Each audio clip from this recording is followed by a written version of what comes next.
I grew up in a 3-story colonial house in Greenwich, Connecticut, a place that looked like it had been lifted straight out of a magazine spread. The shutters were freshly painted white every spring, the hedges trimmed with military precision, and the driveway boasted 2 German cars that sparkled in the morning sun.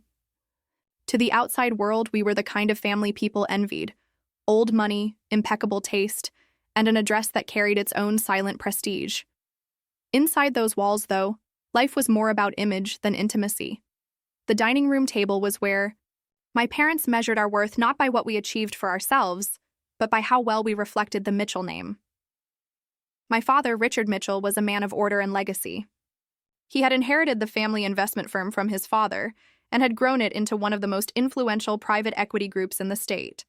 His voice carried the weight of certainty, the kind that came from decades of knowing the world, bent in your favor when you had the right name and the right bank account. My mother, Margaret, was the perfect hostess, always polished, always rehearsed, with a smile that never cracked even when her words cut like glass. She was the guardian of the Mitchell reputation, reminding us daily that our last name carried responsibility, that being a Mitchell was not a privilege we had earned but a duty we were born into. My siblings thrived under those expectations. Heather, my older sister by 3 years, was the family's crown jewel. She had the kind of beauty that drew attention the moment she entered a room: blonde hair that gleamed like it had its own source of light, perfect posture, and a smile that could charm donors at a gala or professors in a lecture hall. She was groomed for greatness: an Ivy League education, summers abroad in London, internships with senators in Washington.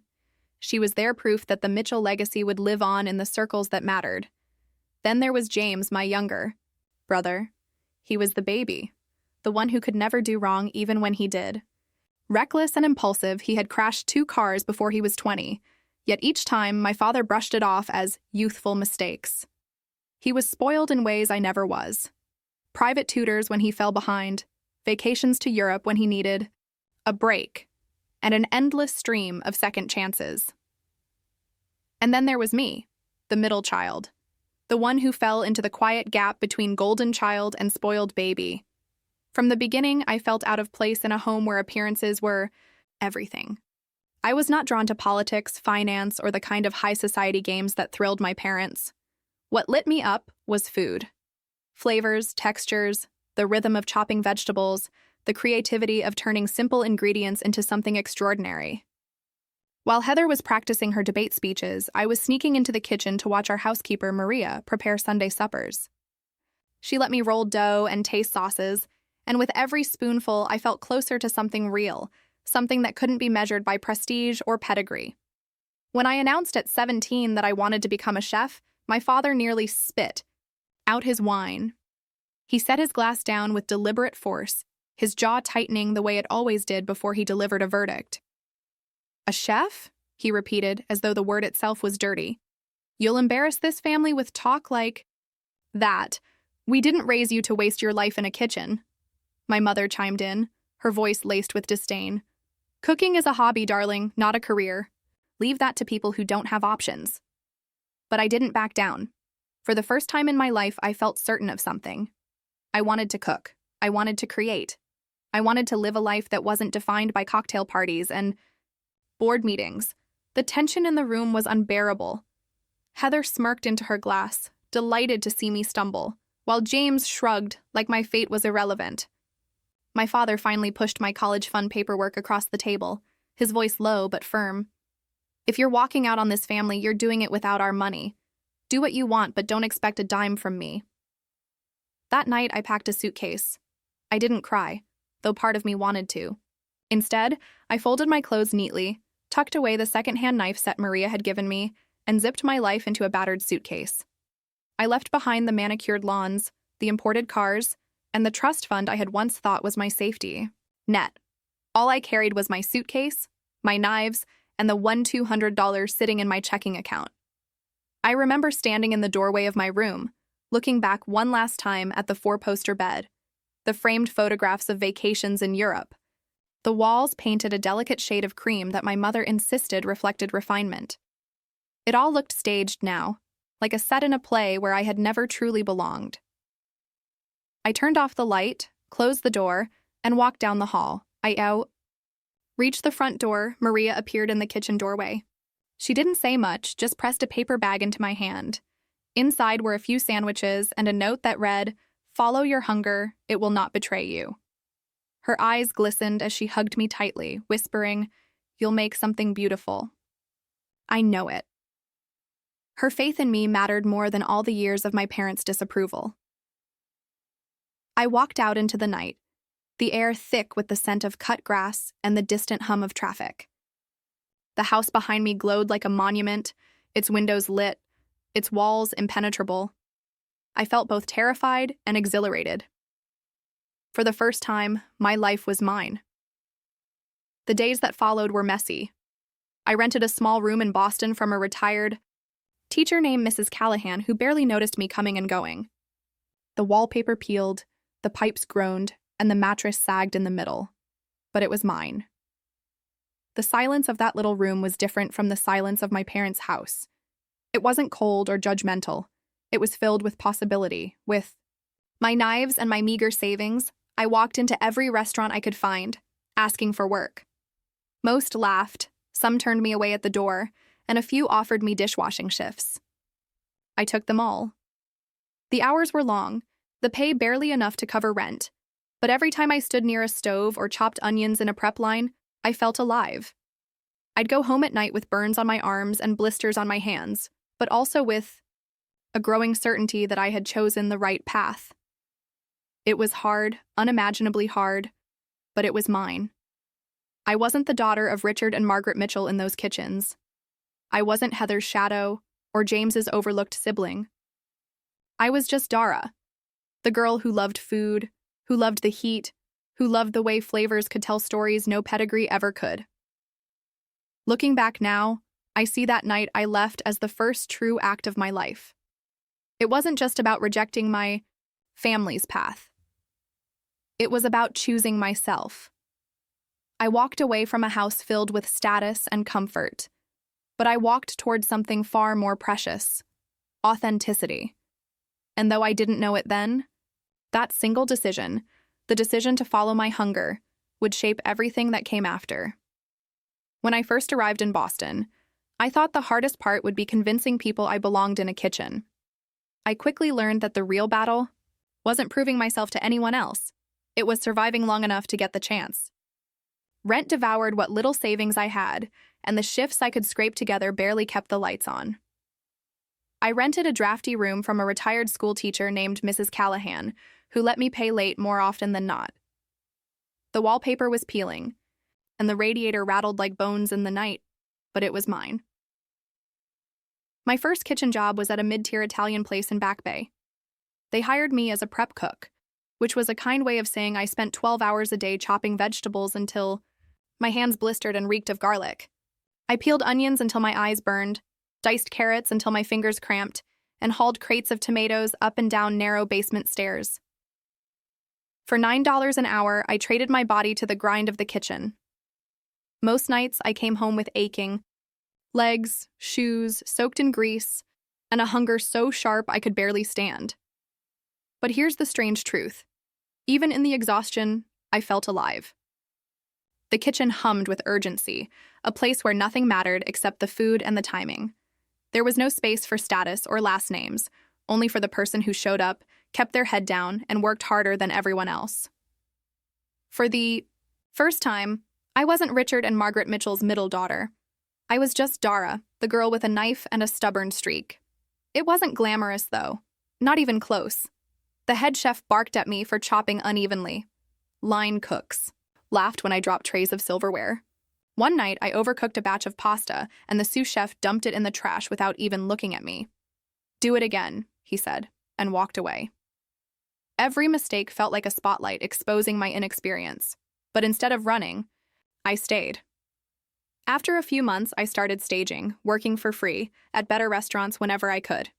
It was unpaid, grueling, and humiliating at times, but it gave me proximity to chefs whose names carried weight. That was when I met Chef Alain Moreau, a French master who had spent years in Michelin-starred kitchens in New York before opening his own fine dining restaurant in Boston. He was notorious for his sharp tongue and impossible standards. His cooks, whispered that he could tell if a sauce had been stirred clockwise or counterclockwise just by tasting it. The first time I saw him, he was bent over a saucepan, his eyes narrowed, his voice sharp enough to slice through the chaos around him. When I asked if I could stage in his kitchen, he looked me over like he was deciding whether I was worth the oxygen. "You'll work for free," he said in his thick French accent. "You will not complain. You will fail. And then you will do it again until it is correct." I nodded because I already knew I had nothing left to lose. Those first months, under Alain, nearly broke me. He made me scrub pots until my knuckles bled, peel potatoes until my wrists swelled, and stir stocks so heavy that my shoulders ached for days. He never praised, only corrected. The first time I plated a dish, he slammed the plate against the counter and said, "Ugly. Food must seduce the eyes before it touches the tongue. Start over." I went home that night and cried into the sink of my apartment, my tears mixing with the smell of onions on my skin. But the next morning, I went back. That was the rule in Alain's kitchen. You could fail, but you had to return.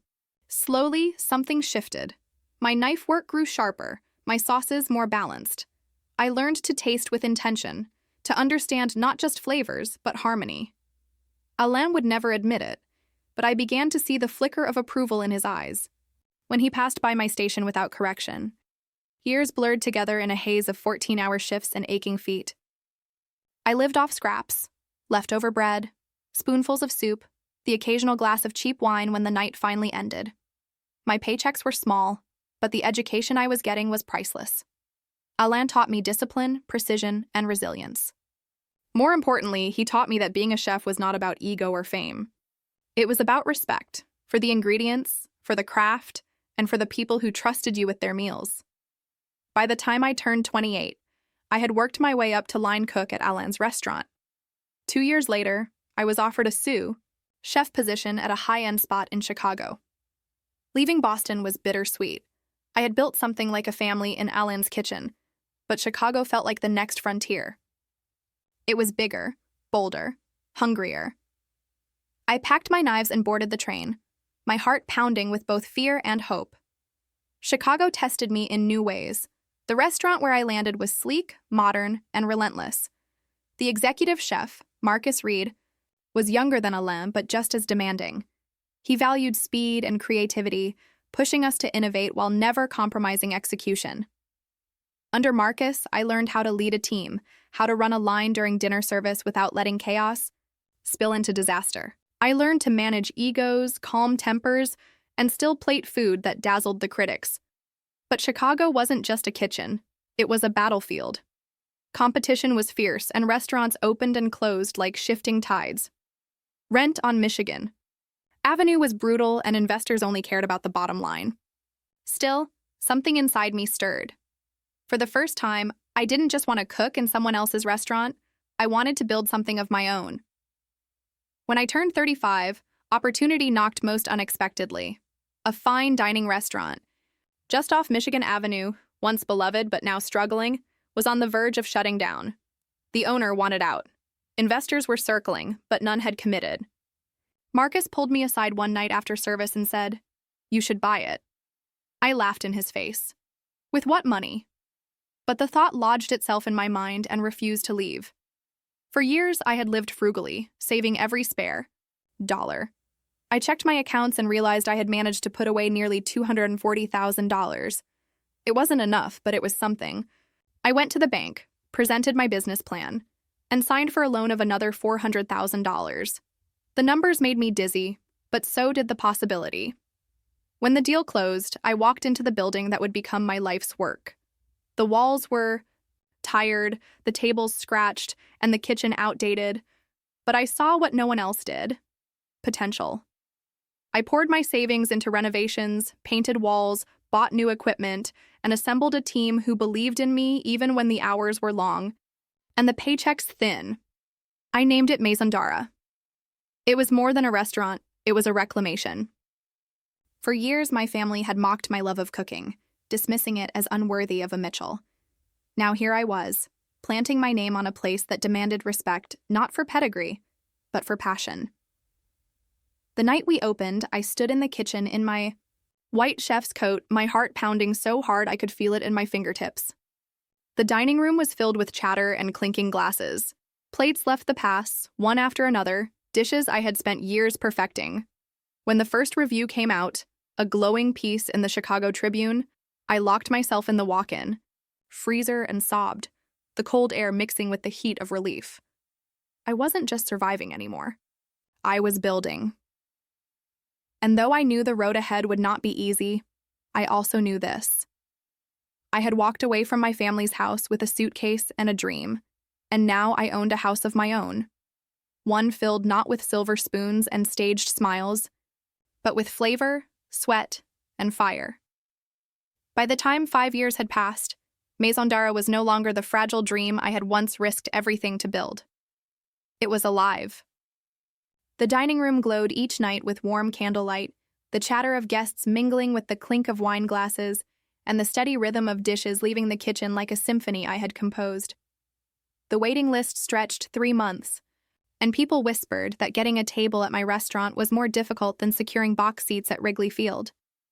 Critics wrote about my food with reverence, calling me one of the finest chefs in America. Our wine cellar alone had been appraised at $1.2 million. Investors from Europe began approaching me about opening a second Maison Dara in London or Paris. I smiled politely at their proposals but never committed. My heart was still rooted in Chicago, in the brick walls I had painted myself, in the stoves I had scrubbed until they gleamed, and in the team of cooks who had become my family. It was during one of those bustling weeks in early spring when fate decided to remind me that life has a flair for the dramatic. My general manager, Claire, walked into my office one afternoon holding a clipboard, her brow furrowed. "We have a private dining booking this weekend," she said, sliding the reservation slip across my desk. I glanced down and felt my breath catch. The name on the paper was my sister's, Heather Mitchell. At first I thought it had to be a coincidence, maybe another Heather. But the address was unmistakably hers, the same penthouse on Fifth Avenue in New York that my parents had proudly purchased for her as a graduation gift years earlier. My sister, the golden child, was having her engagement dinner at my restaurant. I leaned back in my chair, staring at the ceiling. It felt surreal, like some cosmic joke. The family who had dismissed me, who had laughed at my decision to pursue cooking, who had cut me off without a second thought, were about to walk through the doors of the very place I had built with my own hands. For a moment, I wondered if I should cancel the reservation, protect myself from their judgment, their condescension. But another part of me, stronger and steadier, whispered, "Let them come. Let them see." The night arrived crisp and clear. The private dining room had been set with elegance, fresh flowers, crystal stemware, and white linen that gleamed under the golden chandeliers. My staff moved with grace, ready for the evening. I wore my chef's whites, the embroidered script. On the pocket, Chef Dara, owner, a quiet badge of everything I had earned. When they arrived, I stood just inside the doorway. My sister entered first, radiant in a diamond-studded gown that caught the light at every angle. On her arm was her fiancé, Charles Whitmore, a tall man with a practiced smile that screamed, Wall Street. My parents followed, still regal in their bearing, my mother adjusting her pearl necklace, my father scanning the room with his usual air of authority. My brother James trailed behind, smirking like he had been dragged here against his will. They didn't recognize me immediately. To them, I was just another chef in a uniform, another worker whose job it was to serve. Heather spotted me first, tilting her head with a faint frown. "Dara?" she asked, her voice laced with disbelief. "You're still in kitchens?" She let out a small laugh, the kind designed to humiliate. "That's quaint." My mother, Margaret, was too busy fussing over the floral arrangements to acknowledge me properly. "Hydrangeas? Really? I would have preferred roses," she muttered to no one in particular. My father took one look at the first plate of beef tenderloin that left the kitchen and frowned. "Overcooked," he declared, though he hadn't even tasted it yet. And Charles leaned back in his chair, sipping his Bordeaux with an indulgent smirk. "Maybe one day," he said, gesturing toward me. You'll get the chance to work in a real restaurant." The others laughed, politely, the sound echoing off the walls. I wanted to bristle to defend myself, but instead I let the evening play out. My staff served the courses with flawless precision. Seared scallops in a saffron beurre blanc, duck confit with wild mushroom risotto, and a chocolate soufflé so delicate it seemed to melt under the gaze of the candlelight. Each dish was met with nitpicking. Too salty, too rich, too small. Heather dabbed her lips with her napkin and sighed dramatically. "Honestly, I don't know why people make such a fuss over dining out. It's never as good as it's supposed to be." Inside, I was torn between laughter and exasperation. They had no idea. They were sitting inside my creation, critiquing food prepared under my name, oblivious to the fact that the restaurant they had chosen for Heather's engagement was the very dream they had once mocked. And then came the moment that shifted everything. At the end of the evening, when the plates had been cleared and the conversation had dulled, the bill arrived in its leather folder. My waiter, a kind young man named Luis, who had been with me since the beginning, carried it to the table. He set it down with a bow and said clearly, "Chef Dara, the owner, will take care of this personally." For a moment, silence blanketed the room. My father froze, his fork midair. Heather's wine glass stopped just shy of her lips. My mother's hand fluttered nervously to her pearls. Slowly, they all turned to look at me. Recognition dawned, sharp and undeniable. "The owner?" Heather whispered, her face drained of color. Louise smiled warmly at me. "Yes, chef. Everyone in the kitchen is so proud tonight. Another wonderful review came in from the Times." He winked before slipping away, leaving my family staring at me as though they had seen a ghost. The air shifted. My father cleared his throat, his posture stiff. "Well," he said gruffly, "I didn't realize—" His voice trailed off, uncharacteristically uncertain. Charles leaned forward suddenly, his smugness dissolving into eager charm. "Dara, you should have said something earlier. I'm a partner at Whitmore and King. We handle restaurant contracts. All the time. We should talk about your future expansions. Europe, perhaps?" His words tumbled out quickly, too quickly, as though proximity to me might buy him status. My mother reached across the table, her manicured fingers brushing my hand. "Darling," she said softly, her voice trembling just a little. "We're so proud of you. Truly." The words sounded rehearsed, like lines from a play she hadn't practiced enough. Heather, for once, had nothing clever to say. Her mouth opened, then closed, her eyes darting between me and Charles, as though searching for a script that had suddenly gone missing. I stood there quietly, letting the silence stretch.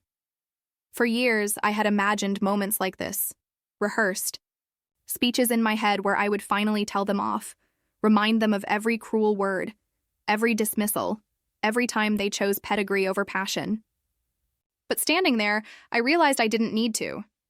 The truth was written on their faces: shock, awkwardness, envy, regret. I smiled politely and placed the bill aside. "Dinner tonight is on me," I said. "Consider it a wedding gift." My voice was calm, steady, filled with a kind of authority I hadn't known I possessed back in that colonial house in Greenwich. The table erupted into halting praise and shallow apologies.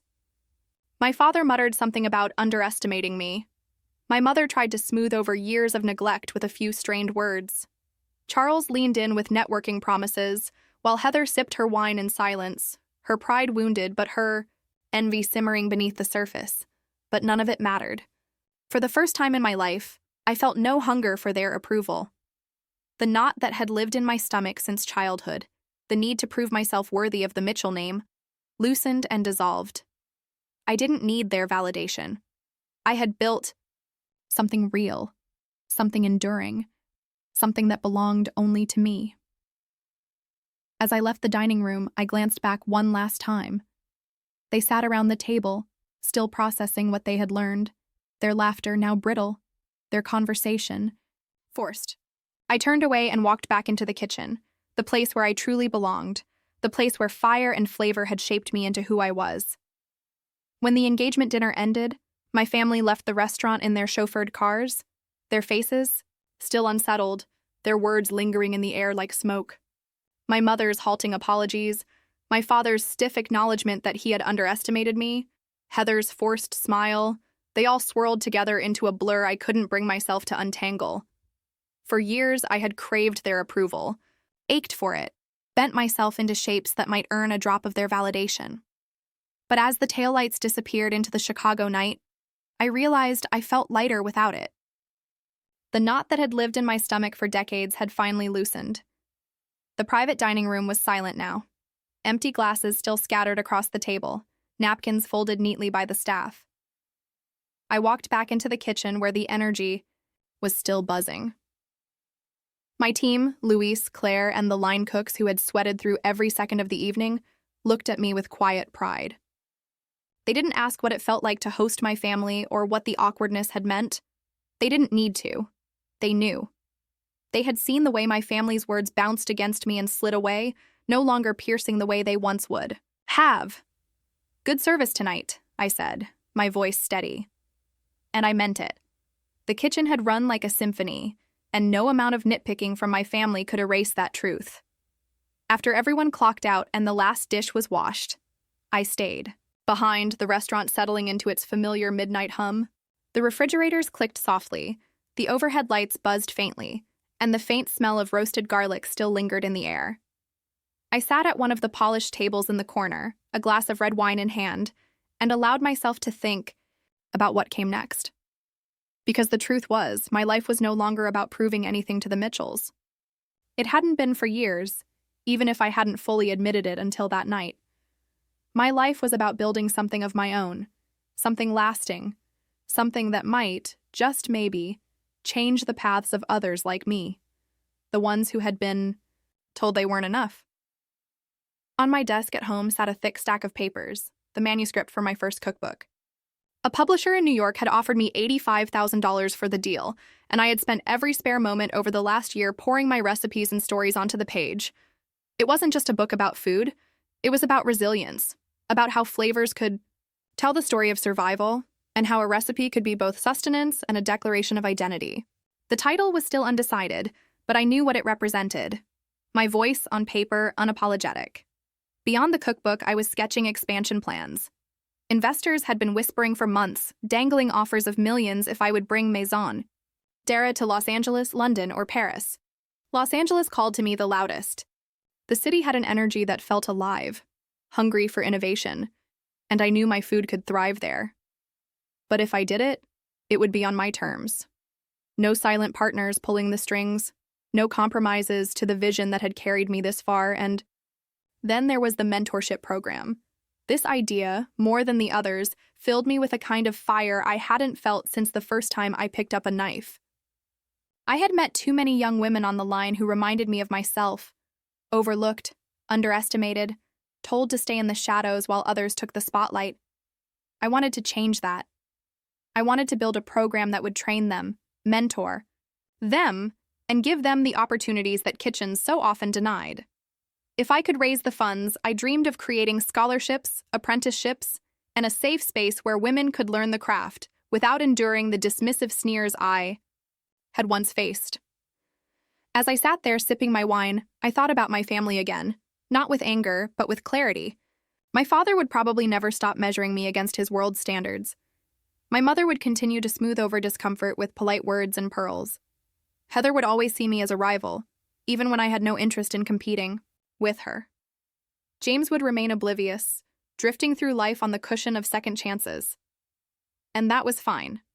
I no longer needed them to understand me. I no longer needed them to love me the way I had once begged them to. What I needed was respect, my own respect. The kind that came from standing firm in who I was, even when the world insisted I wasn't enough. The kind that came from knowing that every scar on my hands, every burn mark on my arms, every sleepless night, and every risk taken had led me here, to a restaurant filled with laughter, flavor, and truth. A week after the engagement dinner, I received a letter from my parents. It was handwritten, which in itself was a surprise. My father's words were stiff, formal, but there was something there, an admission, however small, that he had been wrong. My mother's handwriting filled the second page, softer, apologetic, weaving stories of how proud she was and how she wished she had shown it sooner. Heather didn't write, but a short note from James was tucked in the envelope. "Sis, you really pulled one over on them. Good for you." I laughed when I read that, shaking my head. It wasn't a reconciliation, not really. It was a gesture, an olive branch perhaps, but one I didn't feel compelled to grab. I wrote back only once, a short note of my own. "I am doing well. I hope you are too. I will always wish you happiness, but my life is my own now." I sealed the envelope and sent it without expecting a reply. Instead, I threw myself into my work. The cookbook deadline loomed, the Los Angeles expansion required endless meetings, and the mentorship program began to take shape with the help of a few investors who believed in my vision. Every morning, I woke with purpose. Every night, I fell asleep exhausted but fulfilled. Sometimes, late at night, I would walk through the dining room of Maison Dara when it was empty, the tables cleared, the candles extinguished. I would touch the back of each chair, run my fingers along the polished wood of the bar, and remind myself of how far I had come from the girl who left a colonial house in Greenwich with nothing but a suitcase and $1 in $200, to the woman who now owned a restaurant valued at millions. The journey had been brutal, but it had been mine. The lesson I carried with me was simple but profound. Self-respect and authenticity matter more than approval. I could have spent my life chasing my family's validation, but it would have been a hollow victory. Instead, I had chosen myself, my craft, and my truth. And in doing so, I had found a kind of freedom no inheritance or pedigree could ever provide. I was never the golden child. That title belonged to Heather. But what I had become was something she could never claim. A woman who had carved her own path, lit her own fire, and built a legacy not of status, but of substance. As I locked up the restaurant one night, the city lights of Chicago sparkling outside the window, I whispered a quiet promise to myself. This is only the beginning.